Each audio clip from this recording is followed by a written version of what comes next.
Біз осы кімбіз, неміз, не істеп жүрген адамбыз деп ой мазалай ма сіздерді? Мені қатты мазалайды. Мазалаған соншалықты кейде сағат 2-3-ке дейін ұйықтай алмай жататын кездерім болады. Ойлап, мына шашым содан түсіп қалған ба деп ойлаймын кейде. Қалжың әрине. Вроде адамбыз. Homo sapiens саналы адамбыз. Бірақ саналы адам болып не істедік? Не ойлап таптық? Не өндірдік? Жоқ. Ештеңке жоқ. Іліп алар ештеңке жоқ. Өйткені ештеңке өндірмегенбіз, ойлап таппағанбыз.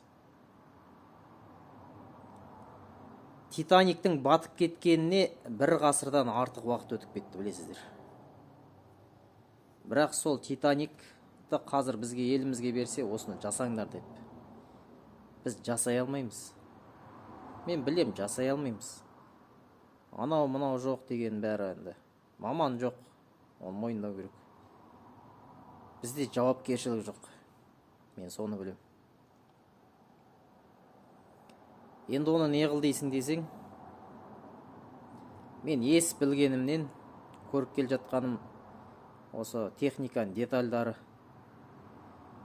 Жасым білмеймін, онда шығар, бірақ соны сәләркімен жуудан бастаған. Сәләркімен жуып келем, чөткімен сықлап келем. 18-20 жасымнан шашып жинап келем. Жасым 70-тің жартысына келсе, әлі сол әрекет. Әлі сол, ешқандай өзгеріс жоқ. Прогресс жоқ. Өкінішті әрине. Арманым офицер болу еді. Бірақ енді тағдыр солай шығар. Мерседес жақсы, жоқ, Тойота жақсы, жоқ, Kia жақсы деп. Европаның боғын әлі қопарып келеміз. Контракт не деп мәз боп. Енді контракт не деген білесіңдер, я? Мусор. Европаның мусоры кәдімгідей. Лақтырып тастаған мусорын бізге әлі мынау күшті мотор деп салып айдап жүрміз. Қашанға дейін Porsche кольца вкладыш айырбастап жүреміз екен деп ойлаймын мен. Сіздер ойлайсыздар ма сөйтіп? Әкем 40-45 жыл болды. Porsche кольца вкладыш айырбастап келе жатқай. Бірақ мен олай істегім келмейді уже. Мен тойдым, жалықтым, шаршадым демеймін. Шаршауға хақым жоқ. Өйткені еркек көзін қара топырақ басқанша еңбек етіп, отбасын асырауға міндетті. Сондықтан шаршадым демеймін, мен жалықтым. Әбден жалықтым, қызық емес уже. Ананың моторы, мынаның моторы, бәрі сол бір әрекет. Шашасың, жуасың, үрлейсің, тозған детальдарын ауыстырасың, расточка, Porsche кольца вкладыш. Күнде сол әрекет. Уже мен жалықтым. Ең сорақысы, қанша жерден мықты моторист бол, қандай агрегатчик бол, қандай мықты бол, әулие бол, сол заводтан шыққан 100 аттың күші болып шыққан моторға біз титтейде 1 аттың күшін қоса алмаймыз. Ең сорақысы. Менің ішімді жейтіні сол. Біз ешқандай өзгеріс жасай алмаймыз. Потому что біз маймылмыз. Десем ренжейді жарсыңдар, я? Жоқ, біз маймыл емеспіз. Адамбыз ғой. Бірақ енді Қазақстан сондай сорақ болып тұр ғой. Ол енді өкіметті кінәлай беретін жоқ. Оны біз жасамасақ кім жасайды?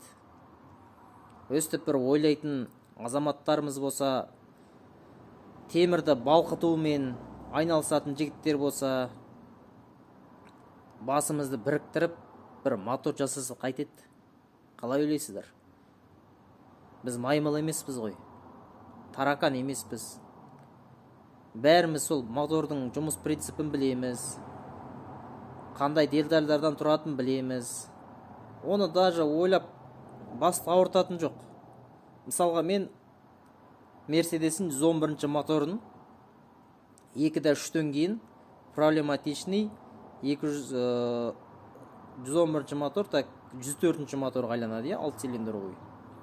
Вот соны неге немістер 2-5 қып, біраз поршневой ойын үлкейтіп, коленвалдың коленасын ұзартып, шатуын усилтіп, соны неге жасамады екен деп ойлаймын мен постоянно. Вот соны неге біз жасап көрмеске? Білесіздер, цивилизация темірді балқытып құюмен басталған.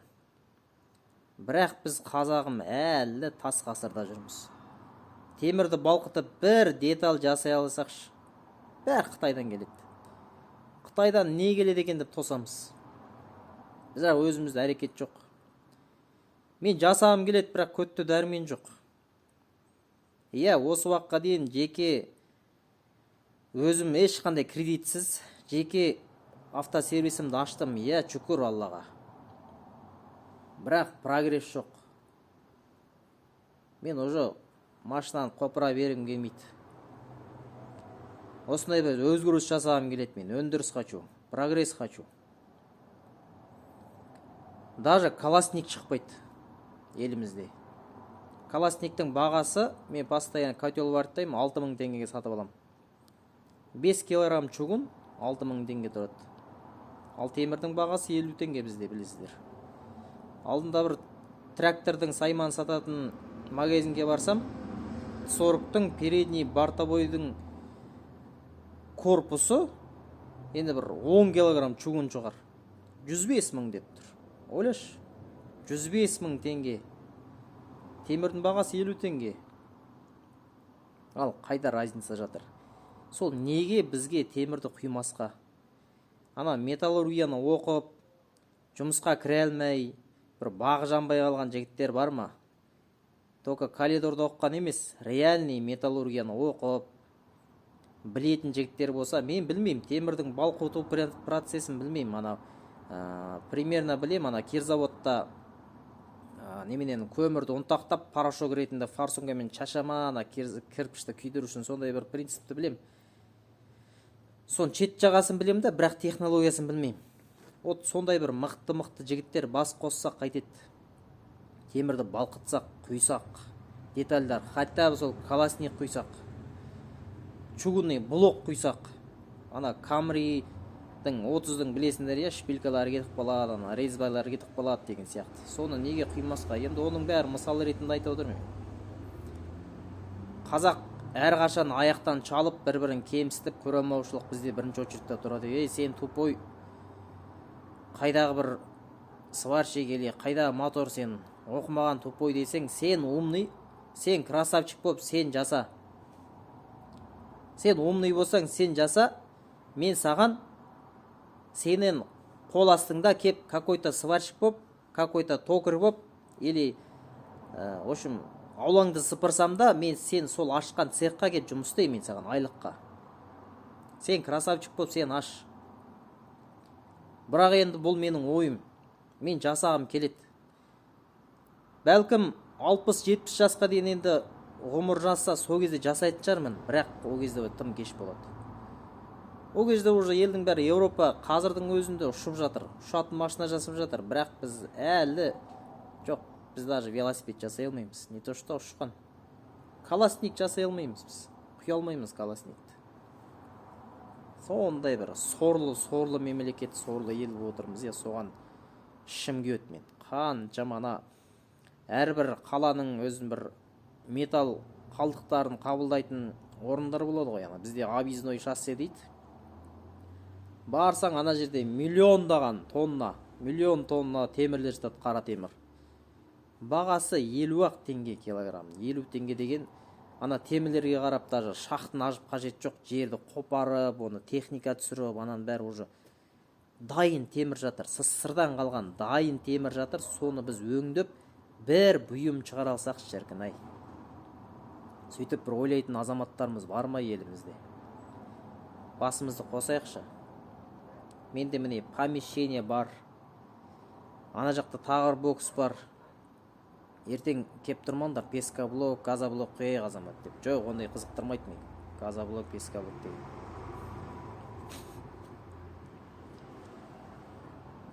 Сосын мен кейде ана Пакистанға қызығам. ана видеода мына тиктоктың ютубтың арқасында енді бәрі жер көрді, бәрін біліп жатырмыз, кім не жасайтынын бәрін біліп жатырмыз. Иә, әшейін Пакистанға кеткім келеді, барып үйренгім келеді. Анау аяқтарына гелевый сандаликті киіп алып, бұттарына юбкаманы немене бірдеңкені киіп алып, шалбар да жоқ, қолдарында перчатка да жоқ, ешқандай спец одежда да жоқ, әншейін жалаң аяқ жүріп темірді қалай құяды. Иә, өзі құмнан ба бірдеңкеден қалыпты жасап жібереді да, темірді балқытып әкеліп шестернаңды да қандай деталь керек соны құйып алады. Енді мен о жаққа кеткенде менің отбасымды кім асырайды тағы да. Ол үшін мемлекеттік программа болу керек деп ойлаймын. Мысалға міне әрбір регионнан, Шығыс Қазақстаннан бір-екі жігіт, бір-екі сварщик, мен деген, Семейден біреу, Астанадан бір жігіт, сөйтіп бір 10 адамды Пакистанға 6 айға жіберсе, мен барар едім. Барып темірді балқытып үйренуге. Бір жағынан ұят. Иә, мынандай тәуелсіз Қазақстан, мен қазақ деп әлгі кеудеден ұрғаннан басқа қолымыздан келер ештеңе жоқ қой бізде. Оны мойындау керек. Пакистанға барып сол темірді анау қалыбында бір білмеймін немен істейтін. Әйтеуір құммен бірдеңке анарсып, қалыбын жасай қояды да құя қояды. Сол Пакистан құрлы жоқ болып тұрмыз ғой біз. Шіркін-ай, ана темірдің бәрін балқытып 50 теңгеден шашылып жатқан. Сол детальдарды қойып бірдеңке істесек қой, цивилизация қойды. Бір шақ алға бір қадам жасасақ қой жігіттер. Сол мен осындай қолдайтын жігіттер болса, иә, менің де мегзегенім сол деп қолдауларыңыздың өзі қаншалықты. Хабарласайық. Бірақ білмеймін, бірақ күмәнданамын. Өстіп до конца пенсияға дейін Porsche Кольцев айырбаста кетсек болды енді. Бірақ мен уже жалықтым. Кей кезде ойлаймын, осының бәрін сатып, бір Альфард алып, таксовайттап кетсем ба деп ойлаймын. Бірақ оны да қысып жатыр. Альфардтар жүргізбей жатыр. Білмеймін, қайда барып не істеріміз білмейміз.